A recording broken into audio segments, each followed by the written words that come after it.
For this discussion, I'm going to focus on the naming of alkenes and alkynes. Alkenes have a carbon-carbon double bond as shown here, and their molecular formula is CnH2n. And then alkynes are similar to alkenes, but they instead have a carbon-carbon triple bond, and their molecular formula is CnH2n-2. It's important to note that alkenes are always higher priority than alkynes. And then we use our standard naming with the prefixes based on the number of carbons there are in the compound. And then some examples of these would be 3-hexene. It's going to be hexene because it's going to be 6 carbons long, which is hex. And then it's going to be located, the double bond is located between 3 and 4, so it's going to be 3-hexene. And then the next one is going to be heptene. It's going to be heptene because there are 7 carbons, and 7 is going to be hept prefix. And then this triple bond is located between 1 and 2, giving it the heptene. Okay. And then next we're moving on to some of the basic rules. So we start with finding the longest carbon chain in the compound containing the double or triple bond. And then we'll number it starting at the end closest to the bond, which in this case 3 is going to be closest to the bond, so it's going to be starting with 3, not 4. Then rule 2 is going to be to include substituents and their position on the chain to the alkene. So an example of this would be like chlorine or a methyl group, etc., etc. And then we're going to name them in alphabetical order. The third rule would be to identify any stereoisomers, such as cis, trans, E, and Z. Cis is going to be substituents on the same side of the compound, and then trans is going to be substituents on the opposite sides. Then next we have something new, E and Z is going to be related to high priority groups. So high priority groups opposite one another relative to the double bond are going to be labeled as E, and then high priority groups on the same side relative to the double bond are going to be labeled as Z. So a good way to remember this is going to be Z for same side.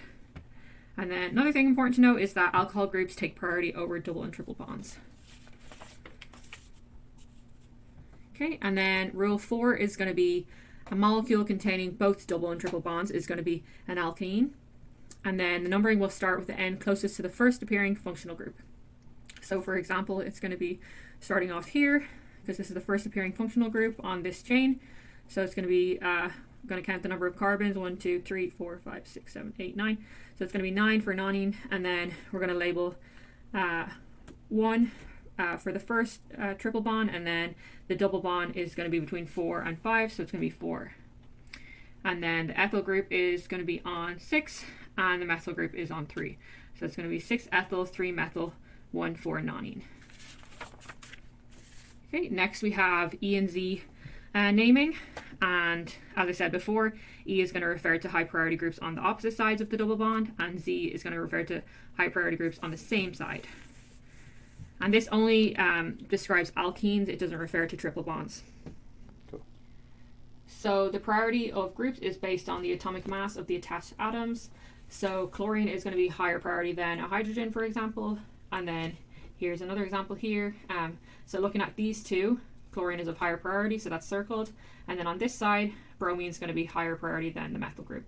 So the two high priority groups are on the same side of the double bond, which makes it Z. Then next we have an example of an E isomer. So the high priority group here out of these two is going to be the OH group, and then out of these two it's going to be the ethyl group. So this one and this one are opposite each other, so they're opposite the double bond, making it E. Next we have our regular geometric isomers, which we've discussed earlier in the course. Cis isomers are when the two largest groups are on the same side of the double bond, so for example here. And then trans isomers are when the two largest groups are on the opposite sides of the double bond. Next we have another new concept, degrees of unsaturation. And then, so if you're looking at it just based on skeletal structure, you'll be looking at rings as 1 degree of unsaturation, and then double bonds as 1 degree of unsaturation. So if we looked at this structure here, we would see that there is 3 double bonds present, and then there's 1 ring. So that's going to give us a total of 4 degrees of unsaturation. And then this one over here, we don't have any rings, so that's going to be 0. And then we have 2 double bonds present, so 2 degrees of unsaturation. Next, to verify this, if we don't have skeletal structure present either, we can just use the molecular formula. and we'll plug it into this equation here. So this is going to be carbons present in the molecular formula, this is going to be hydrogens, this is going to be halogens, nitrogens, and then 1. So for example, in the molecular formula for glucose, we have 6 carbons, so 6 here, and then hydrogens is going to be 12, divided by 2 is 6, no halogens present, and then 0 for nitrogen, and 1. So it's going to be 1 degree of unsaturation for a molecule like glucose.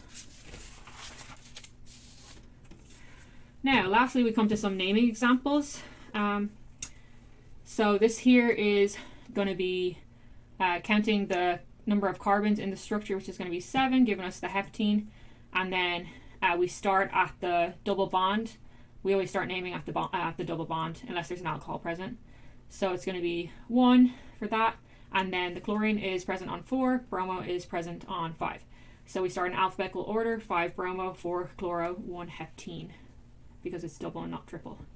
Then 2 we have here, we don't start like this because it won't include the double bond, so we have to start with the double bond present. So it's going to be 1, 2, 3, 4, 5, 6.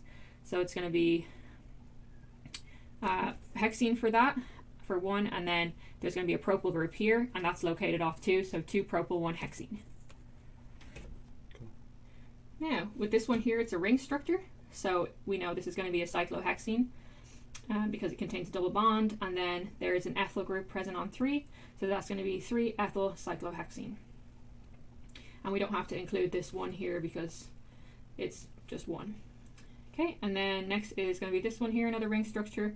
And then we have here, starting at the double bond, 1, 2, 3, and there's a bromine present on 3, there's a methyl group present on 4, and then 5 and 6. So 6 carbons is going to be hexene, so cyclohexene, and then in alphabetical order, 3 bromo, 4 methyl cyclohexene.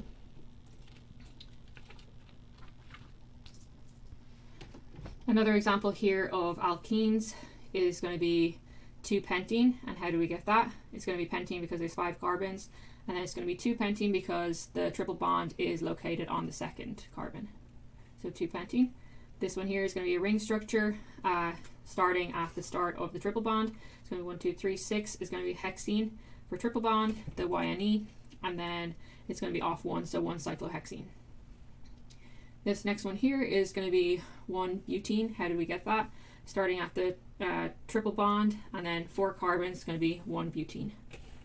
Then this last one here is going to be starting at the triple bond is going to be 5 carbons, it's going to be pentene, and then 1 pentene is starting at 1, and then 3 for the methyl group.